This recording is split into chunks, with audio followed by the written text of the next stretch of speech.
My uncle's retirement gala cost $300,000 at my hotel. Seeing me, he said, "Kick this delivery girl out of here." The day I became invisible was the same day they buried my parents. Rain pelted the cemetery, drumming against black umbrellas like impatient fingers. I stood apart from the crowd, 17 and hollow-eyed, watching water pool around my dress shoes. Not a single tear left. I'd spent them all during the 3 days since the car accident. Uncle Leonard placed a large hand on my shoulder, his touch heavy with what I mistook for shared grief. "Don't worry, Cassidy," he said, his voice a practiced rumble of compassion. "Your father would want me to take care of everything." Everything. The word should have been a comfort. Instead, it became the first thread in a tapestry of betrayal so intricate I wouldn't see its full pattern for years. My name is Cassidy Lane. Just a hotel staffer now, a delivery girl to most. But once, I was the only child of James Lane, co-founder of what would become the Lane Grand Hotel, one of the most prestigious boutique hotels on the East Coast. My father and Uncle Leonard had built it together from the ground up, my father the visionary, Leonard the businessman.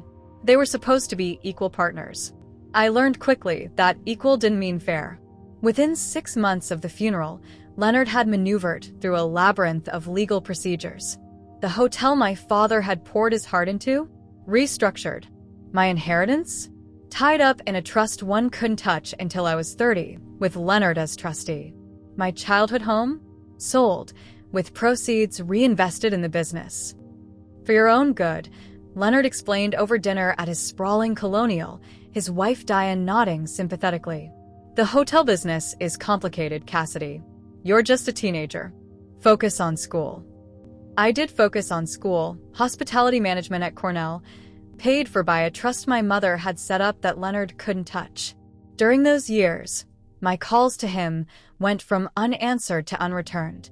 My summer internship requests at Lane Grand were met with polite rejections from HR. No positions available at this time. Leonard had daughters of his own, my cousins Jessica and Meredith, both older, both already installed in cushy management positions at the hotel despite their questionable qualifications. Jessica in marketing, where she mostly planned parties. Meredith in guest relations, where she mostly dated guests. By my junior year of college, the pattern was clear. I wasn't just being sidelined, I was being erased. I graduated with honors and landed an entry-level position at the Fairmont in San Francisco, as far from Lane Grand as I could get while staying in the industry. I worked harder than anyone, climbing from front desk to management, hotel to hotel, chain to chain. I absorb everything: operations, finance, vendor relations, crisis management. At night, I studied the Lane Grand from afar, annual reports, press releases, social media. The hotel was profitable but floundering in reputation. Leonard had cut corners, raised prices, treated staff poorly. Reviews mentioned faded glory and resting on its laurels. My father would have been heartbroken. It was during my stint as assistant manager at a boutique property in Chicago that I received the letter from Morris and Blackwell, my father's old law firm. The attorney who'd handled my parents' estate had died, and during file transfers, they discovered documents, originals of the founding partnership agreement between my father and Leonard. Documents that told a very different story than the one Leonard had been selling for a decade. My father hadn't just been a creative partner. He'd structured the company with unusual foresight. There was a clause, obscure but legally binding, that gave his heirs right of first refusal on any shares sold within the company. Leonard had ignored this when consolidating power, selling and transferring shares between holding companies he controlled. Each transaction was a violation. Each violation created an opportunity. I took every penny I'd saved and hired the sharpest corporate attorney I could find. We moved silently, methodically. First, we documented the violations, 15 years worth. Then, we began acquiring shares through shell companies, exercising my right of first refusal retroactively. Leonard never saw it coming. Why would he? The niece he dismissed was just a hotel worker somewhere out west. Not a threat. Not worth remembering. It took 3 years, working 2 jobs, leveraging everything I owned. I lived in a studio apartment with secondhand furniture, ate ramen more nights than not, and poured every spare dollar into my crusade. Not for luxury, not even for justice exactly. For that moment I knew would come, when Leonard realized the empire he'd stolen wasn't his anymore. Last month, I crossed the threshold, 51% ownership of Lane Grand Hotel. Majority shareholder. The papers were signed, the transfers complete, the registration updated with the state. I was, legally and factually, the owner of my father's legacy. And no one at Lane Grand had a clue. I returned to my hometown 2 weeks ago, rented a modest apartment near the hotel, and applied for a job, not in management, not even at the front desk. I became Cass, the new food service delivery person. Invisible. Overlooked. Exactly where I needed to be to see the truth of what Leonard had done to my father's dream. Tonight is Leonard's retirement gala, a $300,000 extravaganza celebrating his visionary leadership. $300,000 of my hotel's money, spent on stroking his ego. I've watched the planning unfold from the shadows, seen the inflated invoices, the kickbacks, the waste. Tomorrow, everything changes. Tomorrow, I reclaim what's mine. But tonight? Tonight, I deliver desserts to the grand ballroom and watch the man who stole my birthright bask in undeserved glory. I want to see who he really is without the mask. I want to remember every detail of his final night as king. Because by this time tomorrow, the crown will rest on a different head. Mine. $300,000 looks different when you're carrying it on a dessert tray. The Lane Grand Hotel Ballroom, my ballroom, pulses with wealth tonight. Crystal chandeliers cast honeyed light over tables draped in silk. A string quartet plays something classical and forgettable. The air smells of lilies, expensive perfume, and entitlement. I adjust my black server's uniform, tucking a strand of hair back under my cap. The disguise is hardly elaborate, just my hair pulled back and a uniform too large for my frame. But it works because no one really looks at service staff. We're furniture. Functional, necessary, invisible. Desserts to table 7, then help with champagne service. The catering manager barks, not bothering to look at me. I nod, lifting the silver tray loaded with individual chocolate soufflés. Each one costs more than I'm being paid for the entire night. I glide between tables, eyes scanning familiar faces I've researched for months. There's Malcolm Reed, head of the investors group, the man who approved Leonard's outrageous bonus package last quarter despite declining hotel profits. Beside him sits Judge Carlton, who mysteriously ruled in favor of Lane Grand in 3 separate labor disputes. And there's Mayor Wilson, recipient of suspiciously generous campaign donations from the hotel's Community Outreach Fund. My teeth clench as I set a soufflé before Diane, Leonard's wife. She doesn't acknowledge me, too busy adjusting her diamond necklace, a 20th anniversary gift that cost more than my college education. Her daughters flank her, Jessica's face buried in her phone, Meredith laughing too loudly at whatever the young executive beside her just whispered. "Excuse me," I murmur, reaching between them to place the desserts. Jessica glances up, irritated. "God, can you be more careful? This dress is Valentino." "Sorry, ma'am."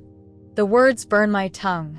"Whatever," she huffs, returning to her phone.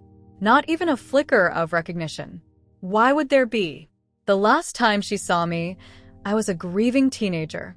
Now I'm a woman with purpose, tempered by years of working in an industry that teaches you to swallow pride hourly. I've changed, hardened, Grown. I pivot, scanning the room for the man of the hour. He's not hard to find. Leonard Lane always positions himself at the center of any gathering, like a planet expecting others to orbit.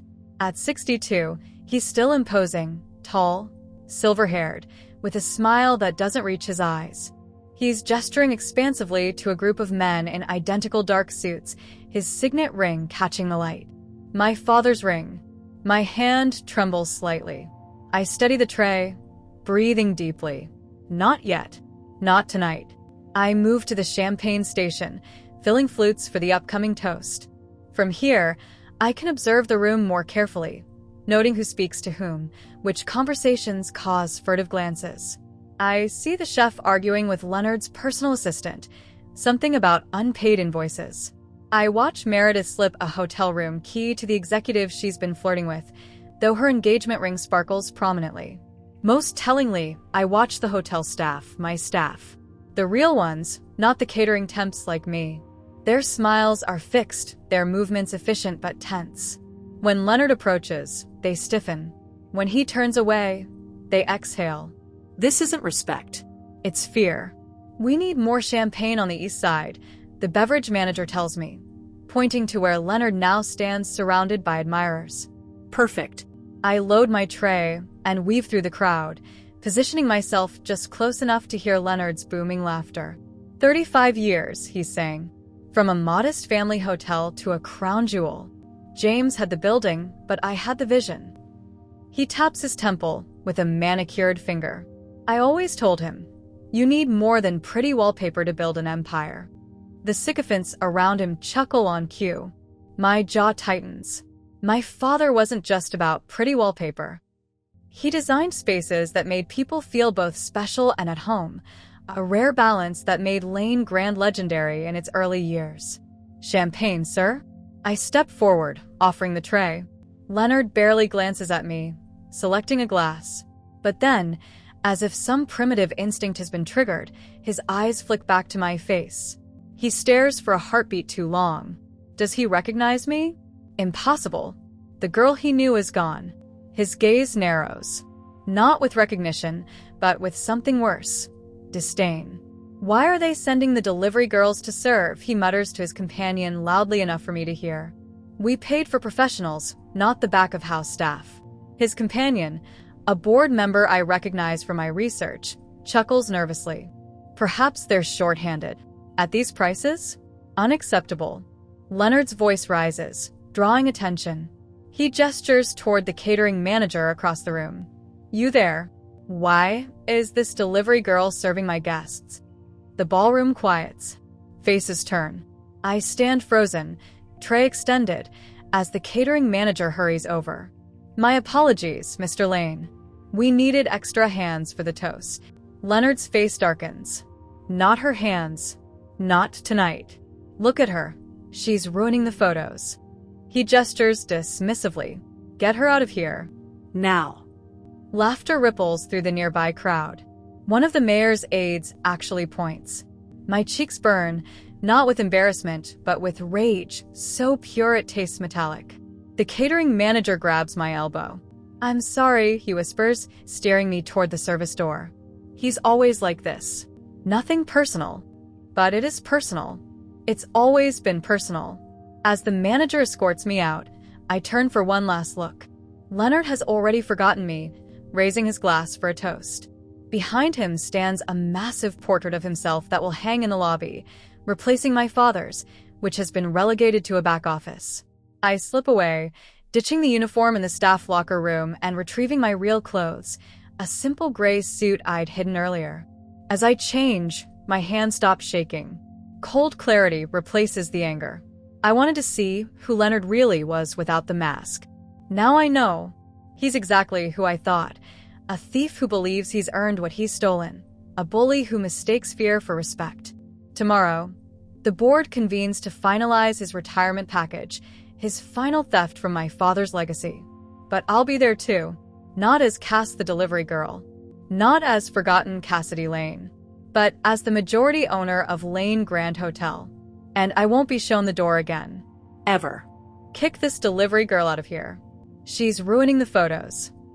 Leonard's words echo in my head as I make my way through the hotel's service corridors. The humiliation burns, but not in the way he intended. What stings isn't the public dismissal, it's that he looked right at me and saw nothing. Not his brother's daughter. Not his niece. Not even a ghost of recognition. I am truly invisible to him. Just a uniform. A function. An inconvenience. Security follows several paces behind. A young man named Marcus who looks deeply uncomfortable with his assignment. I recognize him from my 2 weeks of working here. He's always kind to the housekeeping staff. Always says please and thank you. Tonight, he's been ordered to escort the unwanted help from the premises. I'm sorry about this, he says quietly as we reach the service elevator. Mr. Lane gets particular at these events. I turn to face him, letting my posture straighten just slightly. Not enough to reveal my true self, but enough to show I'm not broken. Does he do this often? Humiliate staff in public. Marcus shifts his weight, glancing down the hallway. I shouldn't say anything. But you want to, I observe. He sighs. Look, everyone knows how it is with the Lane family. The old man's the worst, but those daughters of his. He trails off, then seems to remember who he's talking to. Anyway, sorry again. You can use the back exit by the loading dock. I thank him and continue alone, not toward the exit, but toward the staff locker room. I need a moment to regroup, to let the fury subside before it clouds my judgment. The locker room is empty this late. I sit on a bench, hands pressed to my knees, and take deep, measured breaths. On the wall across from me hangs an employee bulletin board, schedule changes, upcoming birthdays, a faded motivational poster. In the corner, partially hidden by other notices, is a yellow newspaper clipping. The grand opening of Lane Grand Hotel, circa 1988. My father and Leonard, arm in arm, smiling. I stand and approach it, gently pushing aside the papers covering it. My father looks so young, so full of hope. Leonard too, though his smile already had that calculating edge. The photo caption identifies them as the Lane brothers, James and Leonard, whose vision transformed the historic building into the city's premier luxury accommodation. Their vision, not just Leonard's. My phone buzzes, a text from my attorney, Sophia Mendez. All documents prepared for tomorrow. Meeting confirmed for 10 a.m. Board expects standard retirement formalities. They don't know. I type back. Perfect. No leaks? None. Element of surprise intact. I pocket my phone, feeling calmer. Leonard's public humiliation of me wasn't part of my plan, but it crystallizes something important. This isn't just about reclaiming my inheritance anymore. It's about the culture of disrespect he's cultivated. About every housekeeper, bellhop, and yes, delivery person who's been treated as disposable. As I change back into my street clothes, I formulate a new layer to tomorrow's reveal. Leonard crossed a line tonight, making it personal in front of witnesses. Tomorrow, I'll return the favor, with the same audience watching. I exit through the employee entrance, nodding to the security guard, who barely glances up from his crossword puzzle. Outside, the night air is crisp with early autumn. The hotel's facade gleams, grand and imposing, its original Art Deco elements beautifully preserved. This was my father's doing. He fought to maintain the building's historic character when Leonard pushed for a more modern redesign. Looking up at it now, I feel a complicated pride. This place is magnificent, despite Leonard's mismanagement. And tomorrow, it will be mine again. Not just legally, it's already mine on paper, but publicly, undeniably. I walk 3 blocks to my apartment, a modest 1-bedroom I've rented month to month. No need for anything permanent yet.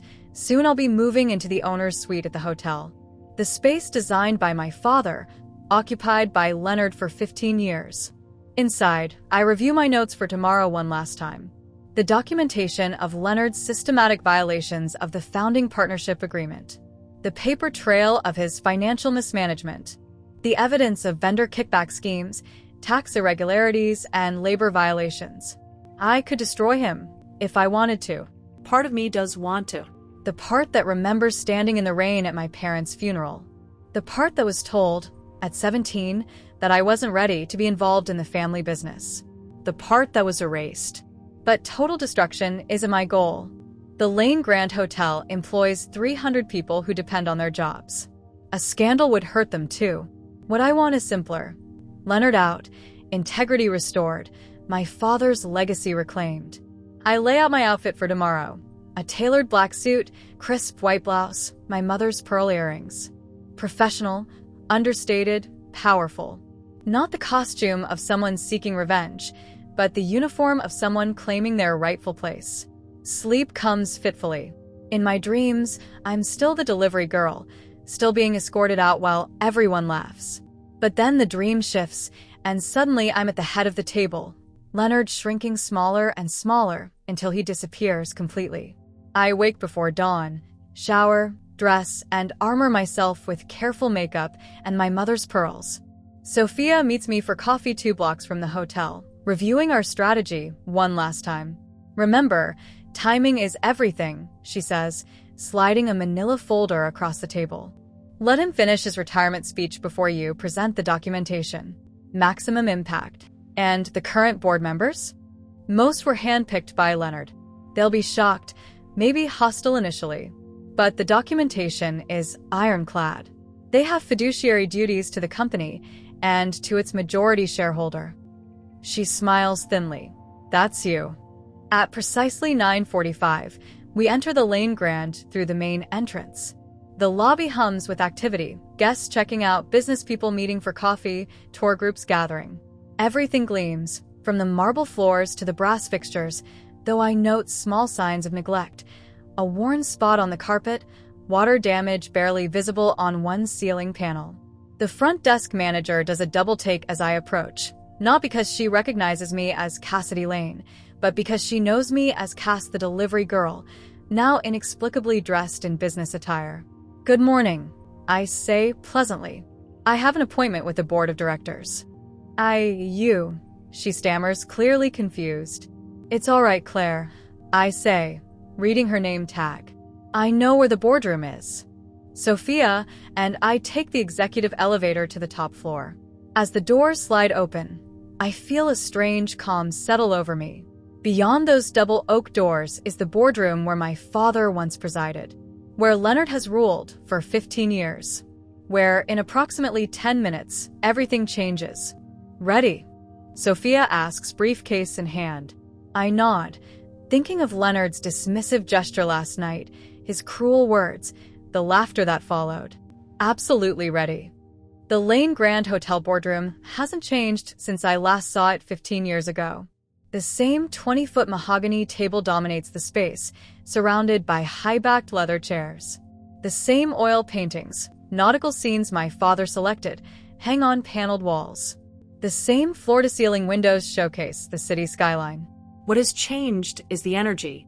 Where my father fostered collaboration, Leonard has clearly cultivated fear. 8 board members sit in tense silence as Sophia and I enter. They glance up with expressions ranging from confusion to annoyance. At the head of the table sits Leonard, resplendent in a tailored gray suit, his retirement speech notes arranged before him. His lawyer, William Stone, hovers at his shoulder like a bird of prey. Leonard looks up, irritation flashing across his face when he sees me. For a moment, there's nothing, no recognition, just the same dismissive glance he gave the delivery girl last night. Then, slowly, his eyes narrow. "This is a closed meeting," Stone interjects before Leonard can speak. "Security will escort you out." Sophia steps forward. "That won't be necessary. Ms. Lane has every right to be here." A murmur runs through the room. Leonard's face remains impassive, but a muscle twitches in his jaw. "Cassidy," he says finally, my name sounding foreign on his tongue. "This is unexpected. We're conducting important business today. Perhaps we could catch up another time? For old time's sake." His recovery is smooth, too smooth. The perfect blend of surprise and avuncular concern. It's the performance of a man who's spent decades convincing himself of his own lies. "Oh, I'm not here to catch up, Uncle Leonard," I reply, my voice steady. "I'm here for the business at hand." I move toward the table, Sophia beside me. There's an empty chair at the opposite end from Leonard, my father's old seat. I take it without invitation, placing my portfolio on the table. Leonard's composure slips for just a moment. A flash of genuine alarm crosses his face before he masks it with an indulgent smile. "I appreciate your interest in the family business, Cassidy." Truly, I do. "But today we're finalizing my retirement package and transition plan. It's all rather technical. Perhaps you'd like to join us for the luncheon afterward." Several board members shift uncomfortably. They don't know who I am, not really. To them, I'm just a long-lost niece making an awkward appearance. "Actually," I say, opening my portfolio, "I have some concerns about the transition plan. Specifically, about who has the authority to approve it." Stone straightens, his predatory gaze intensifying. "The board has full authority. The board serves at the pleasure of the majority shareholder. Sophia interjects smoothly. And effective as of last month, that majority shareholder is Cassidy Lane. The room goes utterly silent. Leonard's face drains of color. That's impossible, he says, but there's a tremor in his voice. I slide copies of my documentation down the long table, one for each board member. I currently hold 51% of Lane Grand Hotel's outstanding shares. Here's the verification from the state registry, along with transfer confirmations. The board members, mostly Leonard's cronies, with 2 institutional investors, flip through the pages with increasing alarm. Stone snatches a copy, scanning it rapidly. This is some kind of fraud, Leonard declares, but he doesn't sound convinced. No fraud, I reply calmly. Just the enforcement of a clause in the original partnership agreement between you and my father. The one that gave his heirs right of first refusal on any shares sold within the company. I turn to the board members. For the past 3 years, I've been exercising that right retroactively on shares that were transferred illegally after my father's death. Each transaction is documented in the materials before you. Retroactively. Stone interjects. That's preposterous. Any claims would be well beyond the statute of limitations. Sophia smiles thinly. Not when the violations constituted a breach of fiduciary duty to a minor beneficiary, and not when those violations were deliberately concealed. The courts have been quite clear on this point in similar cases. I continue, addressing the board directly. I've acquired my shares legally through proper channels. The registrations are complete. The transfers are binding. I pause, letting the weight of my words sink in. Lane Grand Hotel is now under new management. Leonard surges to his feet, face mottled red. This is absurd. You can't just walk in here and... I can. I interrupt, my voice harder than I intended. I did. And now I'd like to discuss my plans for the hotel's future. The board members exchange glances, clearly calculating where their interests now lie. The 2 institutional investors look almost relieved. They've been unhappy with Leonard's leadership for years, according to my research. How? Leonard's question comes out as a rasp. How could you possibly afford to acquire this many shares? It's the first genuine question he's asked, the first moment of real recognition that I am more than the child he dismissed, more than the delivery girl he humiliated. I worked, I answer simply. I saved. I leveraged everything I had. And I had help from people who believed in me, just as there were once people who believed in you and my father. I don't mention the second mortgage on my condo, the loans from former colleagues, the years of living on ramen and working 70-hour weeks. He doesn't deserve that part of my story. This isn't over, Stone interjects. We'll challenge these acquisitions in court. The disruption to hotel operations alone will. Will what? I ask. Hurt the business? Damage the Lane legacy? That legacy has been suffering for years under current management. I distribute a second set of documents, a detailed analysis of the hotel's declining performance metrics, guest satisfaction scores, and employee turnover rates. Alongside these, I include documentation of vendor kickback schemes, inflated invoices, and accounting irregularities.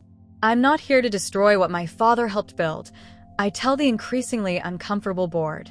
I'm here to restore it. Leonard stares at me, his expression shifting from shock to rage to something else, something that might, in another man, resemble respect.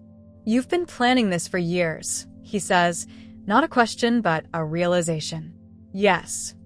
You worked in my hotel, served at my retirement gala.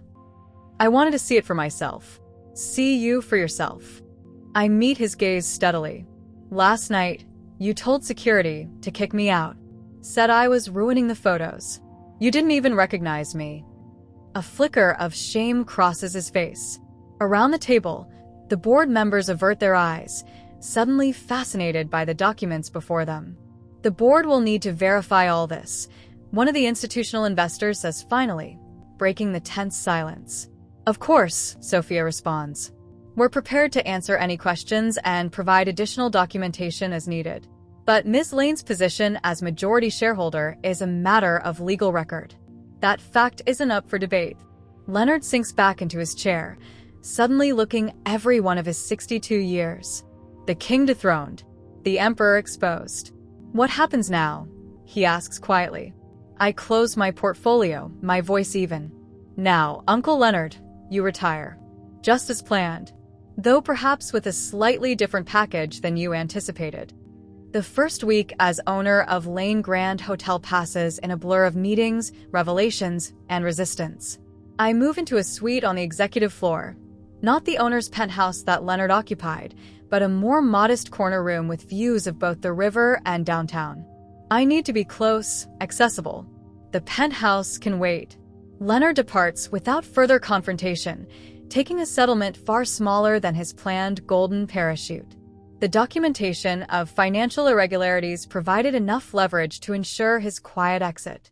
He cleans out his office on a Sunday when the executive floor is empty. I find his door key left on my desk Monday morning. No note, just the key. The board proves easier to manage than expected. 2 members, Leonard's most loyal allies, resign immediately. The others, particularly the institutional investors, seem almost relieved by the change in leadership. They've watched the hotel's gradual decline with mounting concern. We tried to question some of Leonard's decisions, explains Harriet Chen, one of the institutional representatives, during our first one-on-one meeting. But he controlled enough votes to override any objections. Your father's original vision for this place, it got lost somewhere along the way. I'm bringing it back, I tell her and mean it. The staff reacts to the change with cautious optimism. Most didn't know me as James Lane's daughter. To them, I'm just the delivery girl who mysteriously became the boss. I addressed this directly in my first all-staff meeting, standing in the grand ballroom where Leonard had me thrown out. Many of you know me as Cass, who delivered food and supplies. I begin, facing 300 uncertain faces. Some of you might wonder how I came to be standing here as owner. The short answer is, this was always my place. James Lane was my father. This hotel was his dream before it became Leonard's empire. A murmur runs through the crowd. I see recognition dawn on a few older employees' faces, those who worked here when my father was alive. I worked my way through every level of the hospitality industry over the past 15 years. I continue. I know what it means to be treated as invisible, To be dismissed. to work hard without recognition. I pause, making eye contact with as many staff members as I can. That ends today. I outline my initial changes, an immediate review of all wages and benefits, the firing of vendors involved in kickback schemes, the reinstatement of employee appreciation programs my father had created and Leonard eliminated. I promised transparency, fair treatment, and a return to the values that made Lane Grand special in the first place. Some department heads resist. Leonard's cronies, including my cousins Jessica and Meredith, push back against every change, questioning my experience, my judgment, my right to lead. I expected this. I've prepared for it. Jessica is the first to go. Her marketing department has been hemorrhaging money on splashy campaigns while neglecting the hotel's online reputation. When I reassign her to manage social media content, she quits in a spectacular tantrum that security cameras unfortunately but conveniently capture. Meredith holds out longer, trying to ingratiate herself with her suddenly important cousin. We're family after all, she says during an awkward lunch in the hotel restaurant, as if the past 15 years of exclusion never happened. When I implement a new guest relations protocol that requires actual work rather than flirting with VIPs, she takes an extended personal leave that we both know will become permanent. The real work begins after the initial chaos subsides. I dive into operations, spending time in every department. I make beds with housekeeping, check in guests at the front desk, help the kitchen staff prep for dinner service. The goal isn't just to understand workflows, it's to know my people, to learn what they need to succeed.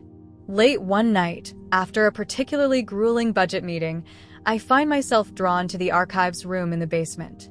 It's a forgotten space, dusty and dim, filled with filing cabinets and boxes of hotel records dating back to the opening. I'm looking for something specific, my father's original design notes. Leonard preserved them not out of sentiment, but because they contained valuable information about the building's infrastructure. I find them in a metal filing cabinet marked JL Original Plans. But behind that cabinet, pushed against the wall, is a cardboard box labeled simply James, Personal. My heart catches. I drag the box into the light, dust billowing as I lift the lid. Inside are remnants of my father's private life at the hotel, handwritten letters to vendors he considered friends, sketches for hotel expansions that never happened, journal entries documenting his thoughts on the business, and photographs. So many photographs. My father and mother at the hotel's grand opening. My father showing me the kitchens when I was maybe 5 years old, my small hand clutching his larger one. Holiday staff parties where everyone wears paper crowns and genuine smiles. I find myself sitting on the archive room floor at 2 a.m., surrounded by fragments of the past, reading my father's words in his familiar handwriting. The secret to a great hotel isn't luxury, it's humanity. People don't remember thread counts. They remember how you made them feel. Valued, welcomed, part of something special. The words blur as my eyes fill. For the first time since reclaiming the hotel, I allow myself to cry, not from grief or anger, but from the strange relief of connection, of finding my father's voice again after all these years. I spend the next month implementing changes that honor his philosophy. We replace Leonard's rigid hierarchy with collaborative teams. We reinstate my father's tradition of management serving holiday meals to staff. We revive his practice of leaving handwritten welcome notes for guests. The work is exhausting but exhilarating. I pour myself into it, often sleeping just a few hours before starting again. My senior staff, a mix of Leonard's people who've proven their worth and new hires who share my vision, worry about my pace. You can't rebuild everything in a month, my new operations director cautions. I'm not trying to, I reply, though perhaps I am. I'm just setting the foundation. The results come faster than expected. Staff turnover drops immediately. Guest reviews trend upward. Even revenue begins to stabilize as word spreads about the changes at Lane Grand. One evening, as I'm reviewing renovation plans for the lobby, my assistant interrupts with news that surprises me. Leonard has requested a meeting. After weeks of silence, after leaving without a word, he wants to talk. My instinct is to refuse. What could he possibly say that would matter now? But curiosity wins. I agree to see him. Not in my office, not on his terms, but in the hotel garden that my father designed, a space Leonard tried repeatedly to convert into additional conference rooms. As I close my father's journal and prepare to head upstairs, I run my fingers over his words one more time. A hotel isn't just a building. It's a living thing. It has a heart. It has a memory. Treat it with respect, and it will reward you with something money can't buy: belonging. I tuck the journal into my bag, suddenly certain I've found exactly what I've been searching for. Not just ownership, not just vindication. Home. The hotel gardens bloom with late summer roses, my father's favorite. Their scent hangs in the evening air, rich and sweet and slightly melancholy. I chose this meeting place deliberately, knowing Leonard always hated these gardens, calling them a waste of valuable square footage. He arrives precisely on time, which doesn't surprise me. Whatever his flaws, punctuality has never been among them. What has surprised me is his appearance. Just 3 months since the boardroom confrontation, and Leonard looks markedly different. Thinner, less commanding, almost diminished. His tailored suit hangs slightly loose on his frame.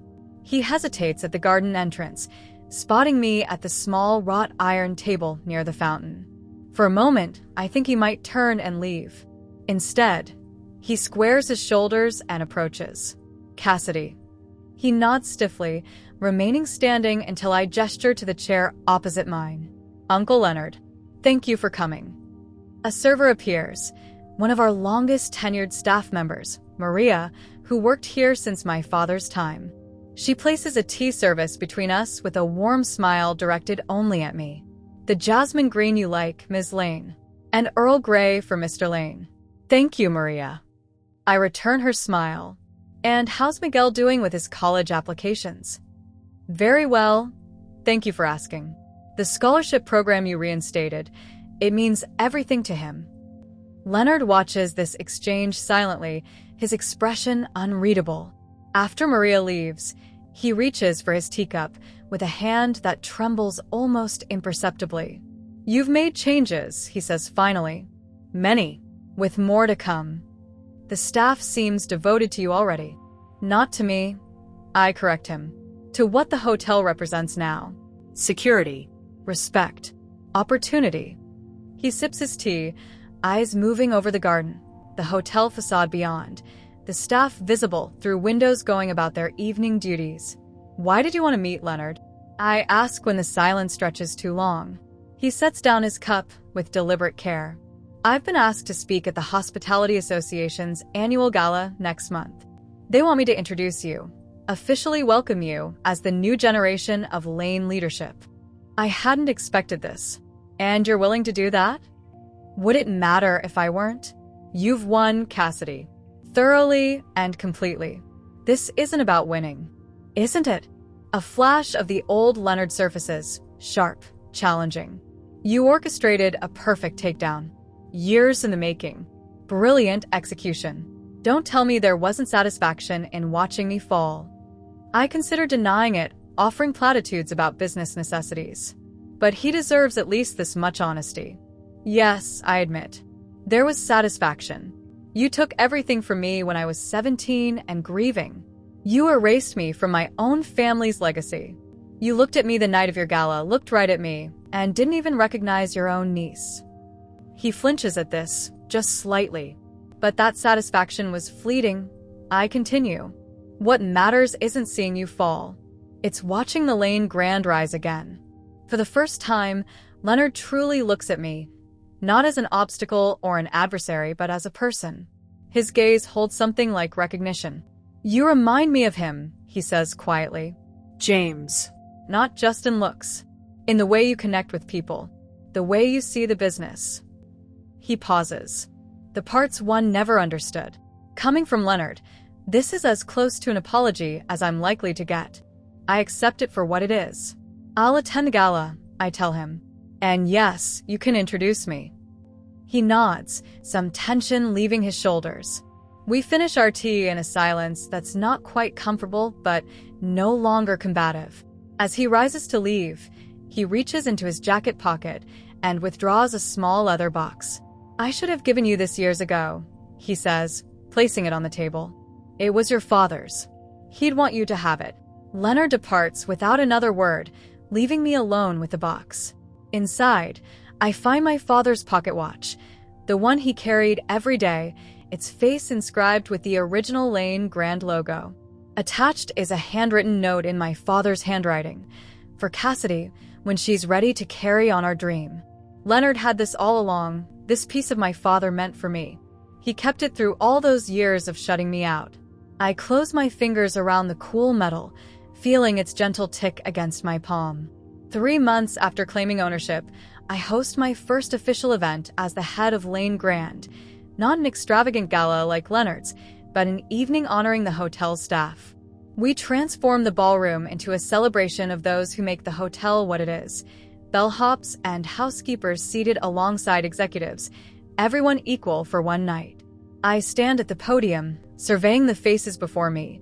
Some I've known just weeks, others for years during my undercover time. All are part of what the Lane Grand has become.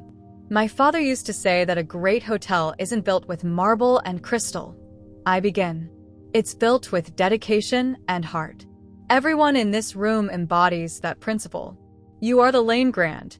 And tonight, we celebrate not just what we've accomplished these past months, but what we'll build together in the years ahead. Glasses rise in unison. At a table near the back sits Leonard, invited not out of obligation but because, despite everything, he remains part of this hotel story. Our eyes meet briefly across the room.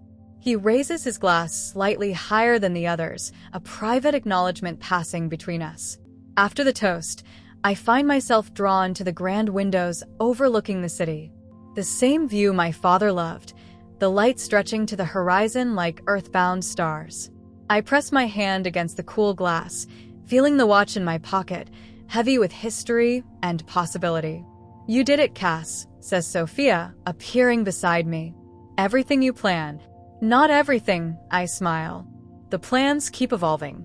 That's what makes it interesting. Outside, the Lane Grand sign illuminates the night, newly restored to its original Art Deco glory. Inside, laughter and music fill the space. I am no longer the forgotten niece, no longer invisible. I am Cassidy Lane, carrying my father's dream forward, not in bitterness or revenge, but in creation and renewal. The hotel remembers. And now, so does everyone else.